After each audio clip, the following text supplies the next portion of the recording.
is 5 on Your Side at 6. Focused on you. We start with breaking news tonight. A jury has found Thomas Kinworthy guilty of murdering St. Louis police officer Tamaris Bohannon. The jury deliberated for about 3 hours before the verdict was announced. The defense wanted a not guilty verdict by reason of mental defect, but the jury sided with the prosecution, finding Kinworthy guilty on all 9 counts. We'll go live to the courthouse with reaction in just one moment. But first, we want to go to the developing weather situation. Strong storms are moving through Missouri right now, causing heavy rain and at least one tornado. This twister touched down just north of Joplin earlier this afternoon. As of right now, no reports of injuries or damage. That same storm heading this way. Here's a live look at the current conditions in Kirkwood. Right now, looks okay, but the clouds are moving in. Good evening. I'm Mike Bush. And I'm Ann Allred. In the next hour or so, we could see strong winds, maybe some heavy rain. Let's get to Chief Meteorologist Scott Connell and the weather first forecast. I think most of it's going to stay out of the metro area until after 7 o'clock this evening, and we're not really looking at the potential of severe weather in St. Louis because the system just doesn't have that much oomph. Right now, you're looking west, down out in St. Charles, out 70. Yeah, you can see the clouds coming in. They're getting lower and they're getting thicker, but you have to get out into Warren County to find the rain, and it's moving northeast right now versus moving to the east. So it's going to take a little bit longer for the rain to get in here. These are stronger storms that are from Innsbrook back to Warrenton. They're stretching into Troy and then going up towards Eolia. But look at that little line that's out ahead of it, this very thin line. That is actually a little outflow boundary. So you're going to get some gusty winds, maybe 30, 35 miles per hour, coming through New Melly in the next 5 minutes and then eventually through Dardenne Prairie and on into St. Charles. But we have to wait for everything that's down to our southwest. That's going to take another half hour to an hour and a half to get into most of the metro. So the rain chances for St. Louis going up after 7 o'clock. That chance for showers and thunderstorms will continue through about 11 o'clock midnight, but we're weakening those showers and thunderstorms this evening. Worst case scenario, maybe some 35 to 40 mile per hour winds and a few spots with pea-sized hail. Most of us, just a typical evening thunderstorm. Mike? And you can stay up to date on the Weather First forecast 24/7 on the KSDK.com and on the 5 on Your Side app. Now back to that breaking news. Just 2 hours ago, a St. Louis jury found Thomas Kinworthy guilty of murdering St. Louis police officer Tamaris Bohannon. Our Christine Byers has covered this trial since it began 8 days ago, and she is live outside the courthouse. Christine. Defense attorneys in this case were seeking a not guilty by reason of mental defect verdict in this case. And it took jurors only 3 hours to disagree with that, finding him guilty on all 9 counts. As to count 1, we, the jury, find the defendant guilty of murder in the first degree. Officers who sat quietly in the back rows of the courtroom wept and hugged each other after the jury left. Kinworthy walked calmly past the officer's family. His defense attorneys put on 2 forensic psychologists, asking jurors to find him not guilty by reason of mental defect. Prosecutors presented a forensic psychologist also, who disagreed with that diagnosis and determined he was faking his symptoms. Bohannon's father addressed reporters following the verdict. The verdict that was given was one that was profoundly sounded.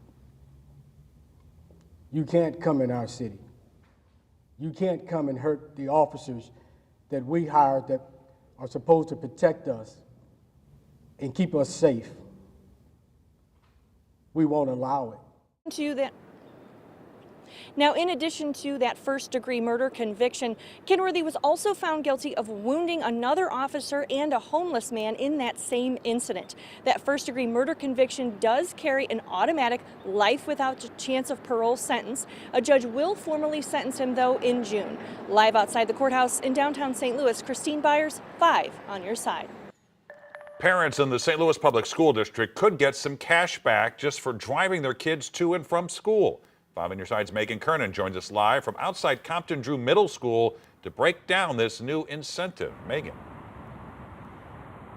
Mike, just yesterday, parents received this letter from the St. Louis Public School District saying they could take advantage of an incentive worth $75 in the form of a gas card. Tonight, we heard from parents from Compton Drew Middle School who say they're thrilled about it.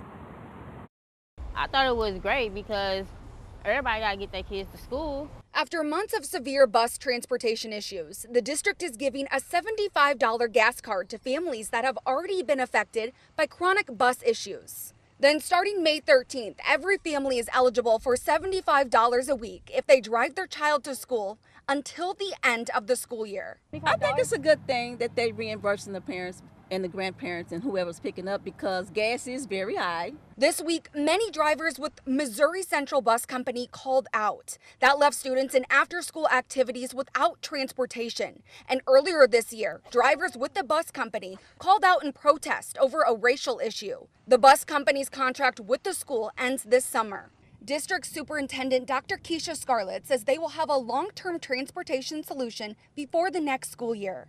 Instead of just one transportation provider. We expect to have multiple transportation providers to pull together to have enough, buses and routes for students. Dr. Scarlett says as a parent, she resonates with these families. Now, this 2 weeks, we're just trying to show a gesture. I don't know if there's enough that we can pay or give back to families to compensate them for the inconvenience and that has been caused by the transportation issue. But this is just a gesture to let them know we see you. As for the future, hopefully next year it'll be better. I hope everything resolved by next school year. to qualify for that gas card, students must attend at least 4 days a week. They have to arrive on time, and gas cards are limited to one per family. Live in St. Louis, Megan Kernan, 5 on your side. Today in Jefferson City, a days-long filibuster in the Senate is over. Senators eventually approved a $4 billion Medicaid program. Members of the Freedom Caucus had been holding it up. They wanted to first pass a proposed constitutional amendment that would make it harder to pass future constitutional amendments. They also want the governor to sign a bill to defund Planned Parenthood from Medicaid. Neither of those demands were met. Tonight, police are looking for a person of interest after a deadly shooting at the McDonald's in East St. Louis. One man was killed, another injured in that shooting last night. Our Justina Cornell joins us in studio with the latest information. Justina? And police responded to the restaurant on 25th and State Street for a shooting call shortly after 7 yesterday evening during a busy dinner rush. When they arrived, 2 people had gunshot wounds. You know, my heart kind of just dropped in a sunken place. It's the immediate feeling learning about a deadly shooting at an East St. Louis McDonald's. I stay on 23rd Street, so I did hear some of the commotion, you know, and was wondering what was going on. Driving by Wednesday evening was former mayor and community advocate Robert Eastern III.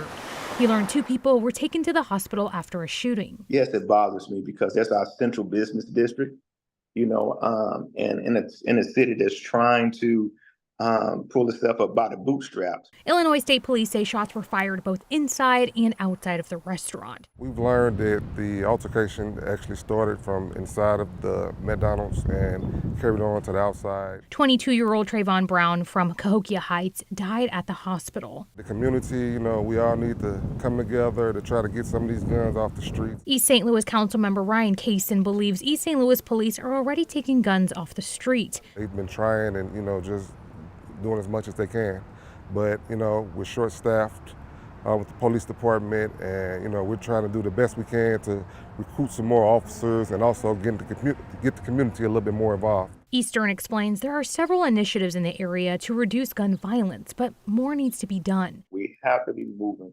all together in a pointed direction for the same cause. Their goal is to move the city in the right direction. And I hate that we get such a negative outlook on, you know, the way people view our city. The city is doing the best they can, and we're trying to get as many of these crimes solved as possible. This is an ongoing investigation, and there have been no updates of possible arrests. Illinois State Police encourages anyone who has any information about the shooting to reach out. Witnesses can remain anonymous.